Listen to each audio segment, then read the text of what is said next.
Ce que je suis en train de voir actuellement au Canada, notamment au Québec, est inédit. C'est le refus massif des demandes et des renouvellements des certificats d'acceptation du Québec. En fait, je reçois pratiquement toutes les semaines des demandes des étudiants qui veulent apprendre notamment ce qu'il faut faire ou ce qu'ils veulent savoir ce qu'il faut faire concrètement pour renverser un peu la décision d'intention de refus qu'ils ont reçue de la part du ministère de l'Immigration au Québec à l'effet de renouveler leur demande du CAQ, le certificat d'acceptation du Québec. Et lorsque j'échange avec ces étudiants, force est de constater que la plupart, effectivement, sont fautifs. La plupart n'ont pas respecté les règles ou en tout cas les engagements qu'ils ont pris lorsqu'ils sont venus au Canada. Vous savez, lorsque vous venez au Canada, notamment au Québec, vous signez un document qu'on appelle déclaration, engagement et autorisation, dans lesquels il y a des engagements auxquels vous souscrivez.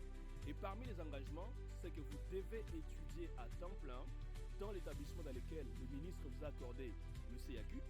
Vous devez être couvert tout au long de votre séjour ici au Québec par une assurance maladie et hospitalisation.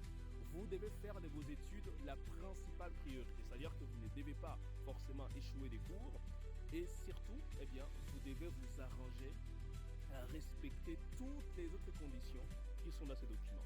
Mais le problème ici, c'est que comme les gens sont arrivés au Canada, c'est un cousin qui a fait leur dossier, c'est une agence qui a fait leur dossier. Ils n'ont pas eu le temps de comprendre les enjeux liés à cette situation. Conséquence, les gens arrivent ici, tout de suite, ils veulent changer d'établissement d'enseignement. Tout de suite, malheureusement, parce que le programme dans lequel ils sont inscrits n'est pas un programme qui cadre avec leurs profils, leurs intérêts, leurs valeurs, leurs attitudes. Conséquence, les gens ont échoué des cours. Et quand ils ont échoué des cours, quand est venu le moment de renouveler leur CAQ, le gouvernement leur a dit tout simplement non. Je vois que vous avez plusieurs échecs, c'est-à-dire que vous n'avez pas fait de vos études la principale priorité. Mais tout part du fait que le programme d'études qui était choisi n'était pas le bon. On ne choisit pas un programme d'études parce qu'une agence nous a suggéré, ou un ami, ou un cousin, ou quelqu'un qui est au Canada. On choisit un programme d'études parce que vous avez les moyens financiers pour payer ces programmes. Parce que ça cadre avec qui vous êtes, vos intérêts, vos valeurs, vos attitudes, vos compétences, votre passion. Mais surtout, vous choisissez ce programme parce que ça répond aussi aux besoins du marché du travail ici localement. Voyez-vous, tous ces problèmes sont intrinsèquement liés au fait que les gens n'ont pas rencontré de bonnes personnes pour les accompagner. C'est pour cela qu'au niveau du cabinet étudiant et sur les CEO, nous avons le plaisir d'accompagner depuis plusieurs années des étudiants qui veulent vraiment venir au Canada et réaliser leurs projets. Mais vous savez, ça toujours un prix.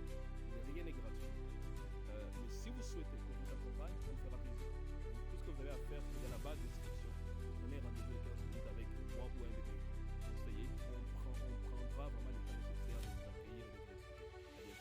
À bientôt. www.étudie.ca. Mais en attendant, abonnez-vous à la chaîne. À très bientôt.